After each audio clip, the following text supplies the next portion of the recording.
19वां अध्याय योग पट वर्णन। भगवान स्कंद बोले, मुनि वामदेव अपने शिष्य को पूजा विधि का वर्णन करने के पश्चात गुरु नियम बातों का उच्चारण करे। मैं ब्रह्मा हूँ, वह तू है। आत्मा ही ब्रह्म है। सारा संसार ईश्वर से अधिष्ठित होता है। मैं ही प्राण हूँ। आत्मा ही ज्ञान का सार है।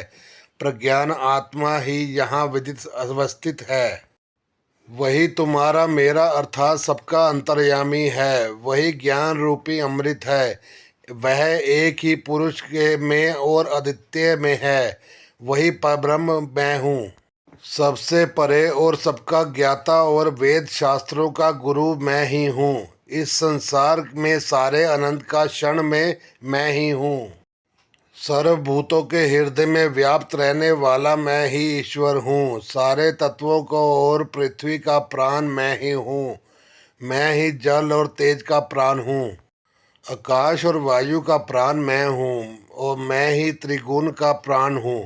मैं ही अद्वितीय और सर्वात्मक हूँ। यह सब ब्रह्म रूप हैं। मैं ही मुक्ति स्वरूप हूँ, इसलिए मेरा ध्यान करना चाहिए। इस प्रकार भगवान स्कंद ने वामदेव जी से योग पट का वर्णन किया। 20वां अध्याय शोर एवं स्नान विधि। भगवान स्कंद बोले, हे मुनीश्वर, अब मैं आपको यतियों की को शुद्धि प्रदान करने वाले शोर और स्नान की विधि बताता हूँ। जब शिष्य योग पद को प्राप्त हो जाए तब व्रत करने से पूर्व शोर करना चाहिए। गुरु को नमस्कार कर उनकी आज्ञा से शोर कराएं। फिर नाई के कपड़े को मिट्टी और जल से धुलाएं।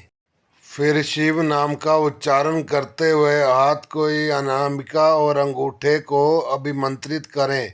आंखें बंद कर मंत्र का उच्चारण करें और दाहिने ओर से शोर कराएं। आगे से पीछे की ओर सिर मुंडवाएं और फिर मूछें भी साफ कराएं और नाखून काट लें। तत्पश्चात नदी में 12 डुबकी लगाकर स्नान करें। बेल, पीपल या तुलसी के नीचे की मिट्टी लेकर उसका प्रोक्षण कर अभिमंत्रित करें। उस मिट्टी के 3 भाग करें। एक भाग से 12 बार हाथ मलकर साफ करें। उसके भाग की मिट्टी को सिर से मुंह तक लेप करके 12 बार जल में डुबकी लगाएं। फिर 16 बार कुल्ला कर 2 बार आचमन करें। बची हुई मिट्टी का पूरे शरीर पर लेप करें। मन में ओंकार का भक्ति पूर्वक जाप करते हुए 16 बार प्राणायाम करें। फिर ज्ञान देने वाले गुरु का ध्यान करते हुए 3 बार साष्टांग प्रणाम करें।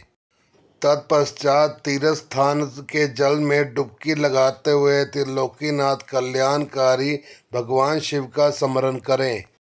वे देव आदिदेव महादेव ही संसार को तारने वाले हैं। वे ही सबका कल्याण करते हैं। इस प्रकार मैंने आपको स्नान की पूर्ण विधि बताई। 21वां अध्याय योगियों को उत्तरायण प्राप्ति। मुनि वामदेव जी बोले, हे भगवान स्कंद जी, मैंने सुना है कि योगियों का दाह कर्म नहीं किया जाता। उन्हें तो शुद्ध भूमि में स्थापित कर दिया जाता है।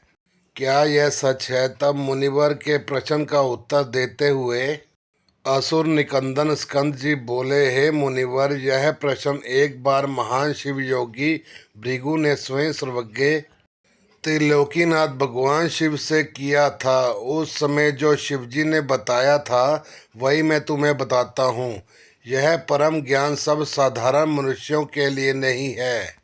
इस ज्ञान को शांत चित्त वाले परम शिव भक्त शिष्य को ही बताना चाहिए, क्योंकि महाधैर्यवान योगी जन ही समाधि अवस्था को प्राप्त कर सकते हैं और वे ही शिव रूप से परिपूर्ण होते हैं। परंतु जो योगी मुनि अपने चित्त अर्थात मन को स्थिर करने में असमर्थ होते हैं और जल्द ही अधीर हो उठते हैं, जिन्हें समाधि की अवस्था का ज्ञान प्राप्त नहीं है, ऐसे योगियों को गुरु मुख से शिव का ज्ञान जानकर ध्यान करना चाहिए। प्रतिदिन प्रणव मंत्र का जाप करें और भगवान शिव का स्मरण करें, तभी योगी जनों को उत्तरायण की प्राप्ति होती है। 22वां अध्याय एकादशी पद्धति। भगवान स्कंद बोले, मुनिवर अब मैं आपको एकादशी विधि बताता हूँ। एक वेदी को लीप कर 5 मंडल बनाएं, उसमें 5 देवताओं की पूजा करें। भगवान शिव सर्वेश्वर हैं, उनकी कृपा से ही सब कार्य सिद्ध होते हैं, इसलिए हमें उनकी कृपा को नहीं भूलना चाहिए। भगवान शिव का स्वरूप मानकर शिवात्म देवताओं का ध्यान करके उनके चरणों में शंख से जल को अर्पित करें। ओम भूर स्वाहा मंत्र का जाप कर धूप दीप और प्रदक्षिणा कर नमस्कार करें। फिर हाथ जोड़कर प्रार्थना करें कि भगवान आप प्रसन्न होकर यति को शिव चरणों में रक्षित करें। प्रार्थना के पश्चात प्रसाद को कन्याओं में बांट दें। इसके पश्चात यति का पावन श्राद्ध करें, क्योंकि यति का एकादशिष्ट श्राद्ध नहीं होता। 4 ब्राह्मणों को आमंत्रित करें, उनके चरण धोकर शिवजी की विधि विधान के अनुसार पूजा कर उनके सक्षम ही ब्राह्मणों को भोजन कराएं। गोबर से लिपे स्थान पर रखे कुश के शासन पर बैठकर कहें कि मैं पिंडों को दान करता हूँ। ऐसा संकल्प करके 3 मंडलों का अपने परमात्मा, अंतरात्मा और आत्मा के लिए पूजा करें। मन में यह विचार करते हुए कि हमने आत्मा को पिंड दिया है, पिंड दान करें। कुश से जल छिड़क कर प्रदक्षिणा और नमस्कार करें। तत्पश्चात ब्राह्मणों को दक्षिणा दें। ऐसा करने के बाद रक्षा के लिए श्री हरि विष्णु की महापूजा करें और नारायण को बलि दें। अंत में वेदों और शास्त्रों को जानने वाले 12 ब्राह्मणों का गंध, अक्षत और पुष्पों से पूजन करें और प्रार्थना करें कुछ शासन पर पायस बलि दें। मुनि वामदेव जी, यह मैंने आपको एकादश की ये विधि बताई है। 23वां अध्याय शिष्य वर्ग का वर्णन। स्कंद देव बोले, हे मुनि वामदेव, 12 दिन प्रातः उठकर स्नान आदि नित्य कर्मों से निवृत्त होकर भगवान शिव की पूजा अर्चना करें। मध्याह्न में ब्राह्मणों को निमंत्रण देकर उन्हें भोजन कराएं। मन में गुरु पूजन का संकल्प करें। गुरु के चरण धोकर उन्हें आसन पर बैठाकर कुशाओं और धूप दीप से आराधना करें। गुरु को नमस्कार कर मंत्र का जाप करते हुए अक्षत अर्पित करें। ब्राह्मणों को भोजन कराकर उन्हें आसन पर बैठाएं। फिर तांबुल देकर दक्षिणा में छतरी, पादुका, पंखा, चौकी और वेणु दंड देकर उनकी प्रदक्षिणा कर नमस्कार करें। उनके चरण छूकर आशीर्वाद पाकर उन्हें विदा करें। अन्य अतिथियों एवं दीन अनाथों को भोजन कराएं। इसी प्रकार प्रतिवर्ष गुरु उत्तम आराधना से निश्चित हो ही शिवलोक की प्राप्ति होती है की पूजा करें।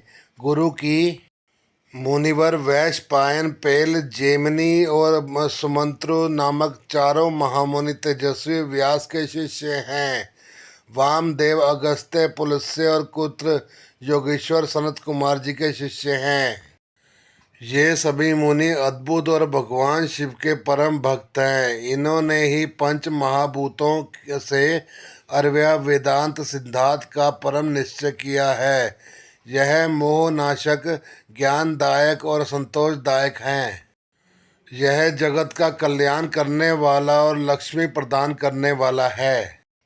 त्रिलोकीनाथ कल्याणकारी भगवान शिव का ध्यान और स्मरण सदा करने से योगी जन शिव स्वरूप हो जाते हैं। ब्रह्मा, विष्णु और शिव का भजन और ध्यान करने से मनुष्य को मोक्ष प्राप्त होता है तथा उसकी सभी कामनाएं पूरी हो जाती हैं।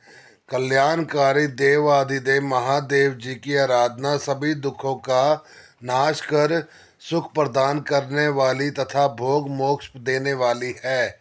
इस प्रकार वामदेव जी को उपदेश देकर और उनसे पूजित होकर स्कंद देव अपने माता पिता का स्मरण करते हुए कैलाश पर्वत को चले गए। तब मुनिवर वामदेव जी भगवान शिव स्कंद का अनुसरण करते हुए कैलाश पर गए। वहां पहुंचकर वामदेव मुनि ने भगवान शिव पार्वती के चरणों में अपना शीश नवाया। फिर उनके सक्षम पृथ्वी पर लेटकर अपने आराध्य सर्वेश्वर शिव और देवी पार्वती की स्तुति की तथा उनको शीश नवाया। तत्पश्चात भगवान शिव और माता पार्वती की कृपा पाकर वहीं रहने लगे। इस प्रकार आपको ओंकार महेश्वर का अर्थ जानकर इस परम ज्ञान को प्राप्त करके सदा सदा प्रभु के चरणों का स्मरण करना चाहिए। वे कल्याणकारी शिव ही भक्ति और मुक्ति के दाता हैं। हे मुनीश्वरों, मैंने आपको सब कुछ बता दिया। यह कहकर वे बद्रिकाश्रम को चले गए।